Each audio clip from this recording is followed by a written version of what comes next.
Mapagpalang araw po muli sa inyo lahat, mga sir, mga madam. Andito tayo sa Herona, Tarlac. Tinitingnan natin tong property dito na may 3,299 square meter.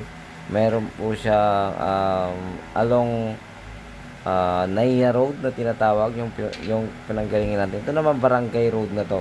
Palabas po ito ng MacArthur Highway. Yan yung part na yan. Yung katabi niyang building yan po ay slaughterhouse ng Herona, Tarlac. So dito sa part na ito, marami na rin pong malalapit na bahay dahil may kuryente na kasi sa lugar na ito. So ito yung papasok po sa property. Ayan. Pagpasok mo mismong property na nakaalong ano po siya, Nia Road na tinatawag. So ayan, kasama natin ang ating kaibigan na may-ari din. Kasama natin sa buy and sell ng sasakyan. So dito sa part na ito, marami ng bahay dyan sa part na yan. Ayan, meron ding factory. So ito yung property mula dito sa kinatatayuan natin, pahaba po siya. So abangan nyo po yung drone ko, ipapakita ko po doon. So ito po ay napakamura lang. Ang gusto ng seller lang natin dito ay 1.5 million. Sa inyo na po ang lahat ng babayaring tax. So magpipirma na lamang daw po sila ng extrajudicial settlement. So murang-mura kasi, rush lang po kasi kaya mura na. 1.5, 3,299 square meter. Pangalan po ng kanilang mga magulang.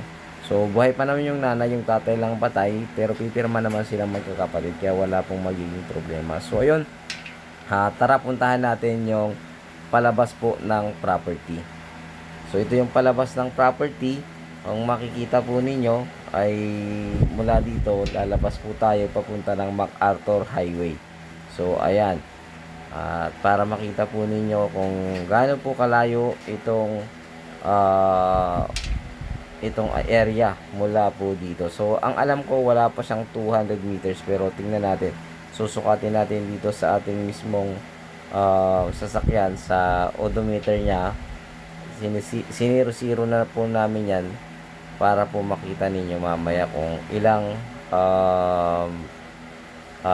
metro po yung tinakbo yung layo po ng ating property dito sa part nito. So binis over ko na kasi nag-uusap po kami that time ng mga about sa sasakyan, kaya voice over na lang po yung ginawa ko, mga sir, mga madam. So ayan, napakalapit lamang po dito sa part na ito. Meron na pong mga wifi. Ayan, may wifi dito kasi may bahay na po kasi dito sa part na ito. Kung makikita nyo, meron po dyang transformer. Ayan, transformer po yan. Kaya sa mga magdadaan lang na ilang panahon, marami ng kabahayan dito kasi ano na to residential area na.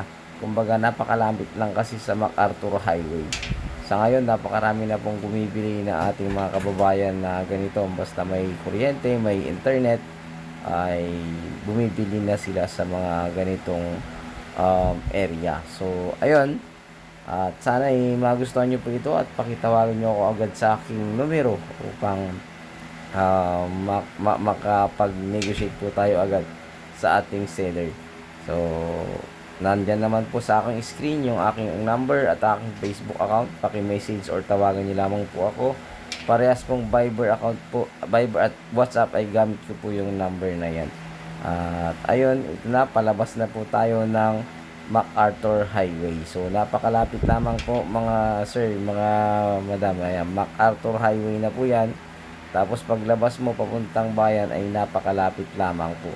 Ayan po yung odometer niya. So 500 meters from the property. Napakalapit lamang po mga sir, mga madam. 500 meters from the property. Ayun, muli maraming salamat. Ito pong lingkod, Agent Joel. God bless you all. Don't forget to subscribe.